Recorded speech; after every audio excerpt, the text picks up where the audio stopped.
All right, so we get a little mood lighting right now. The light's going out, whatever. We'll just go with it, okay? Gotta set the mood here for appropriation. All right, so first and foremost, the reason why I cover appropriation, it usually works better around this time of year when I'm doing this, depending on the season.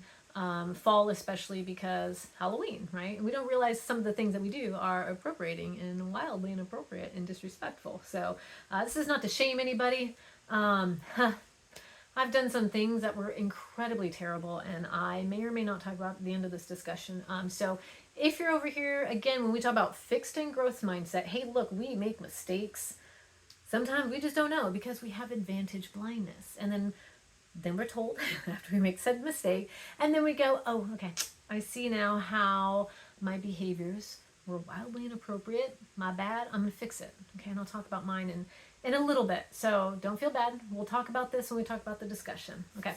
So, advantage blindness is really important to make sure we pay attention to and recognize that we just do, because we have not experienced all the things, right, to some extent.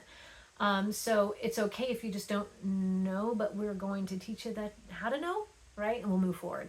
So if you were to deny that the playing field is unlevel, not only is that a lie, it's very obviously untrue, right? When we talk about what, the playing field's level, everyone has an opportunity. Absolutely not. No, not that is not the case, especially if you are a minority.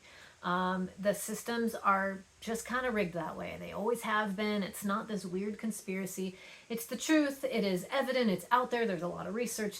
It's purely there. So to say that the playing field is not level, we're gonna have to do a little bit more work there, right? There's a lot that we will cover to show you how that playing field is very unlevel and unfair as we move forward. So as you start to learn more, you'll start to go, oh, I see how I might have blindness in that area because I have an advantage because I haven't seen it. Just because you haven't seen it or experienced it doesn't mean it doesn't exist. Like hurricanes. I'll give an example of hurricanes. They exist. They're out there. I personally have never been in one. That doesn't deny the fact that they exist. Okay? So just keep that in mind. Just because you haven't seen it or experienced it doesn't mean it isn't true or doesn't exist. Okay, so that's the first one. The other part of advantage blindness is focusing on your own disadvantages. Well, I'm poor and I'm this and I'm that. That doesn't mean that there aren't disadvantages. Like you might say, how do I say this? You might not realize you still have advantages, even if there's some things that you might not have advantages over. So having privilege does not mean that an individual is immune to life's hardships, right? I grew up in paradise in a mobile home, right? But I'm still a pretty white girl. Let's be honest. Like a lot of things have come my way a lot easier than other people. Whether or not I grew up really poor isn't the case, right? Isn't the point. Like I could claim my hardships and how hard I had to work to go to school and I didn't have scholarships and blah, blah, blah. I could say that, but that would be me also denying the fact that there's a lot of things that have been an advantage for me. Case in point, when I go to the hair salon, everyone there is going to know how to do my hair because I'm, a white girl, right?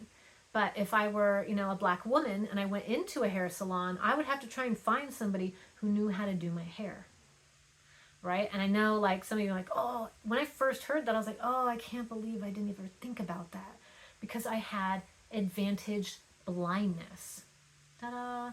So it's little things like that. Like I might have had hardships in my life, but some of my hardships I might not have recognized that other people have on a completely different level, right? Like actual true disadvantages in life, okay? Let's see here. So one thing to be mindful of, it's okay to maybe not know, but just once you learn, go, whoops, and then accept it and then go forward, okay? Make sure that when we're talking about advantage blindness, you're mindful about claiming the statement here is claiming inequality is justified by the innate superiority of some groups others. That's called racism, y'all. If you look at it biologically, humans are still humans throughout, but we do have some things that differentiate us from others, whether it's our skin color or hair color or, athleticism or teeth or whatever. Like all things in that aspect are different, but we are still human beings. And there is a level in which we are all human beings, and that's something to be mindful of. There's not one superior being over another. It's just scientifically, it just doesn't exist, right? That's all something that we have put out there to claim a certain superiority. And it's not just white people over, other minorities. It's other, other cultures have done this throughout history. It is what humans do. I don't know why. Well, actually, of course I do. We like dominance. We like power. Let's be honest. That's human nature too, right? Is to have that kind of power. So just be mindful of that, is that, inequality is not justified. It's just not justified. All right, we're going to say that right there. How can we be better? Right? Let's make it quick and simple.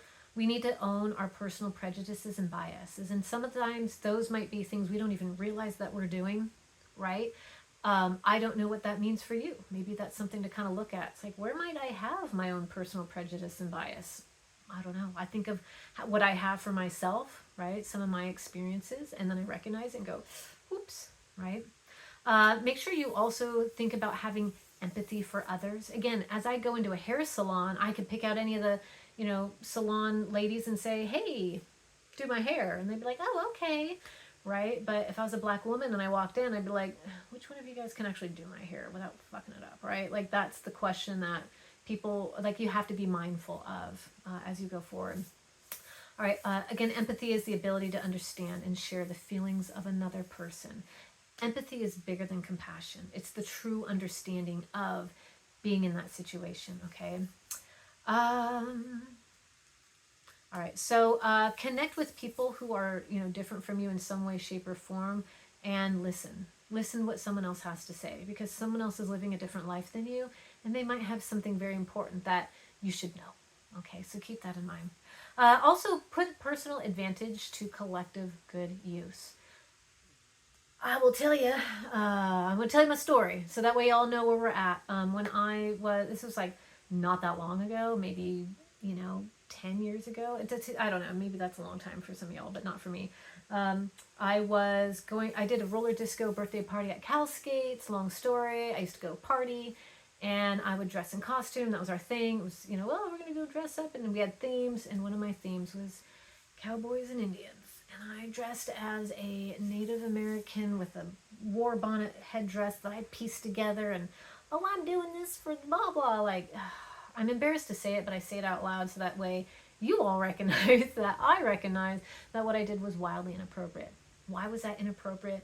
Because Native American war bonnets, those headdresses, they're male, they're for the men, right, in that culture, and it's, for their spiritual journeys, or I forget what it's called, right? They would go on their quests, and then they would earn that, right? It's something that's earned, not something you put together to wear skating around drunk at Cal Skate, right? Like, I can say this truth because I recognize my mistake, and now I try to the best of my abilities, and every time I teach, to recognize the importance of saying, I made a mistake, I would like to correct it, and that's what I do.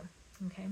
Anyway, so I want to use the fact that I am an instructor to say, hey, look, I recognize my mistake. I'm open to hearing what other people have to say, in their experiences, and how can we collectively be better, right? So that's my goal. Okay, tactics to use when you're discussing privilege with others or with yourself. Make sure you lead with empathy. Always be understanding of the other person. Make sure you get an understanding of the other person's experience. Super important. What you got? Oh, okay, cool. So I'm glad you told me, because I did not know. All right. Understand the relativity of privilege. Our identities are nuanced with intersectional, are intersectional. Like, I might not know what someone else is going through, but at the same time, there might be some things that I do, right? And like the intersectional, right? Some things, some of our identities might cross at some point, and we're like, oh, wow, that's another part of understanding privilege. Like, oh, you have that same thing. Let's work on it together. Okay. Systematic injustice is not good for anybody. And I could go on for an hour about understanding how taking things away from other people, or not allowing other people to have certain things, in the end affects everybody. Systematic injustice in any shape or form is no good for anybody. just facts, okay? I don't want to go into all the details. I think I do a little bit later in the semester, but just keep that in mind. And then you don't need to feel guilty or defensive when we're discussing privilege. You don't have to feel bad. Like you didn't choose to be born into the situation you're born in. Like I wasn't. But we get opportunities to go, oh, I see. No big deal, right? Okay, I get it. I have advantages and privileges. And how can I how can I be of service? How can I help, right? Like what can I do? And sometimes there's a lot we can do.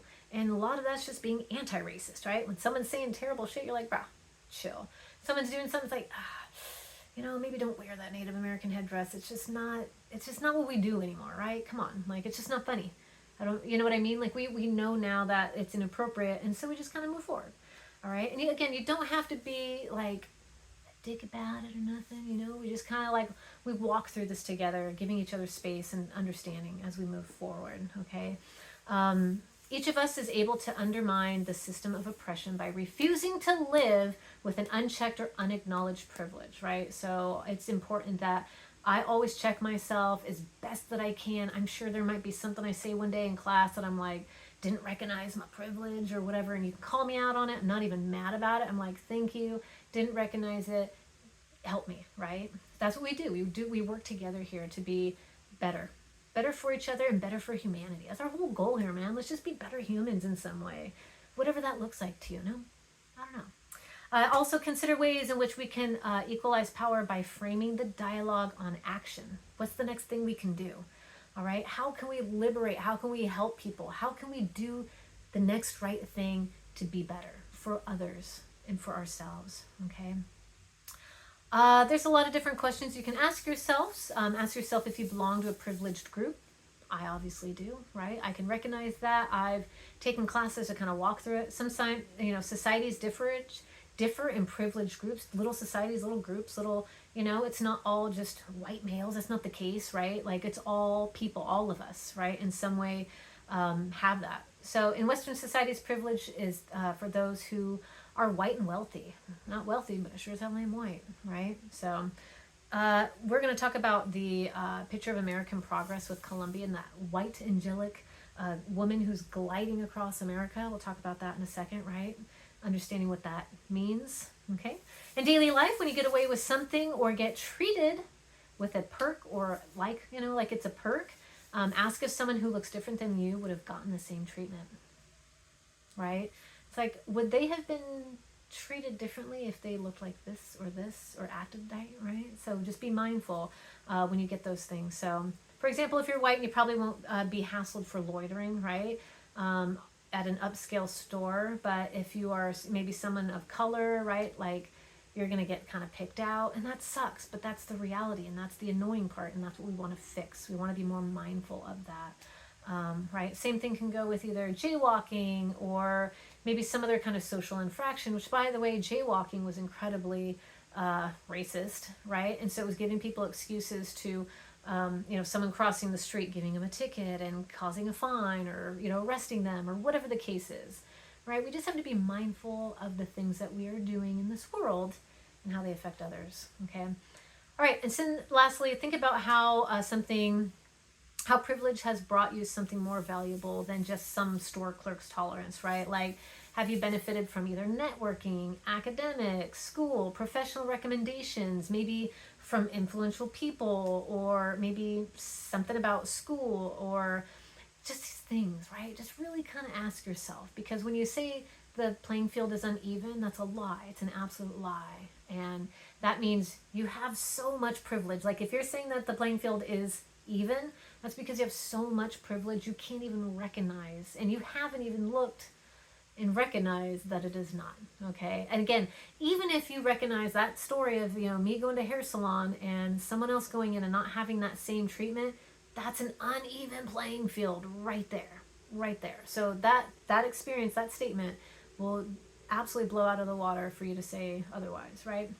I'm going to show you also myths of appropriation right after this. And then real quick, cultural appropriation is the use of objects or elements or whatever, Native American headdresses, pulling from if you're a dominant culture, pulling from a non-dominant culture in some way that not only reinforces stereotypes, but also contributes to oppression. and doesn't respect the original meaning. So what I did when I say cultural appropriation about that Native American headdress, because it did all those things, like I'm a dominant culture, I'm pulling from a non-dominant culture, and I was, benefiting, I was stereotyping, I was oppressing, I was doing all the things, right? Did I recognize it at the time? No. Do I recognize it now? Yes. What am I doing? Everything I can to change my behaviors. Why? It is super easy. It's just recognizing what you've done and just don't do it again. Okay. A lot of times, what happens also is people will a cultural appropriation, and you'll see it in all the readings that I've given you, where whether it's certain types of dress. Katy Perry is notorious for this, right? With the dreadlocks and the Japanese. I think she was doing Japanese cultural appropriation, all the things. You name it, she's done it. You're just like, Katie, jeez. Right? And so she was pulling from other cultures and she was benefiting from it, right? Because she gets to do a show and she gets the monies and all the things, right? Cultural appropriation. Unfortunately, there's a lot of people who've done that. Gwen Stefani did that when she used to have the little Hindi thing on her forehead, and she's never apologized for it. So here's the thing. If you get called out it and be like, dude, I'm sorry, I didn't know. Simple. Versus fighting it. Why fight it? It's just, the truth is you did it. Just say, okay, whoops, sorry, I'll do better next time. Okay? All right, cultural assimilation is where a non-dominant group has to assimilate to a dominant group, right? It's the opposite.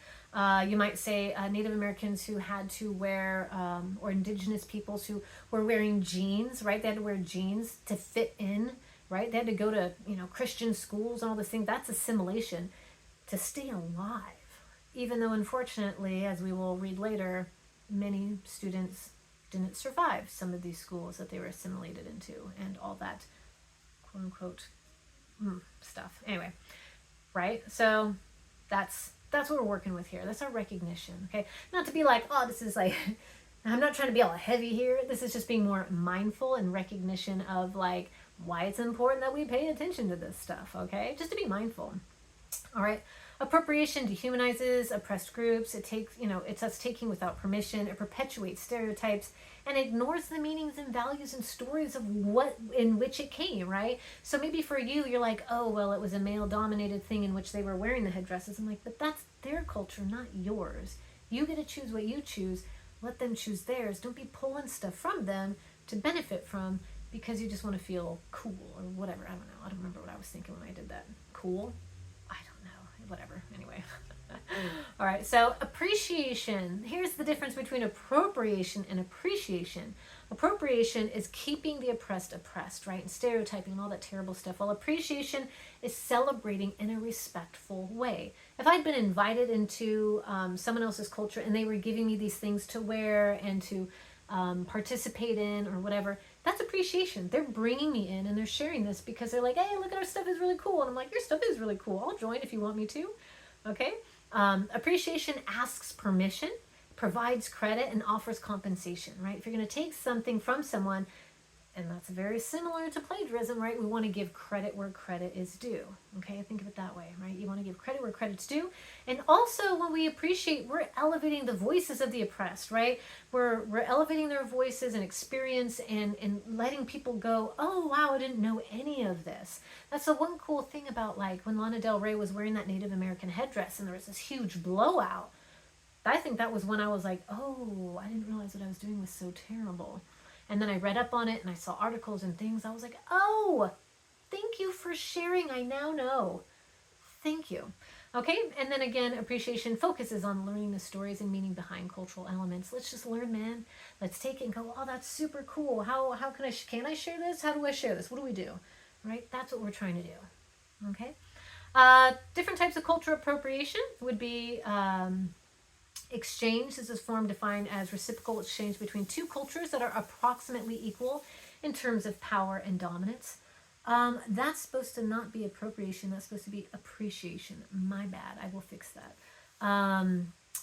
Let's see here. Dominance is this type involves a dominant culture taking elements. That's appropriation of a subordinate culture. Exploitation, that's appropriation. What's the first one? Form is defined as reciprocal exchange between two cultures that are approximately equal in terms of power dominance. I don't know how exchange is appropriation. I'm talking out loud. Sorry. Anyway, these are things just to kind of be mindful of. And then transculturalization is a form involved in taking and combining elements of multiple cultures and making it difficult to identify and give credit to the source. Okay, so that's another way of appropriating. All right, so go through and take a look at how to know if something is cultural appropriation. There's a whole list. Take a look at it. And then see if maybe you've done something on there and be like, oh, I totally did that, my bad. And that's okay. All right, and then you just realize you can change your behaviors and go, maybe I shouldn't do that anymore. Okay. How to avoid cultural appropriation, same thing, ask some questions, and that's pretty much it. I will be showing you a couple of videos. Again, one about myths of appropriation, which is a fun video. It's great. And then the other one is Seinfeld, right? Look, I got aged humor. I don't care. I love Seinfeld. I love Friends. I love Golden Girls. You're going to get all that. I love Bob's Burgers, so you're going to have a Bob's Burgers coming in here at some point, too. So anyway, that's it for me. Yeah, I know it went about 20 minutes. I'm sorry. At least it's not an hour. Take a look at those. Enjoy it. And I just want to make sure that I give you what you need as an understanding for the reading. So if you have questions, please reach out. I hope I went fast enough for you and gave you what you need. Let me know if you have questions.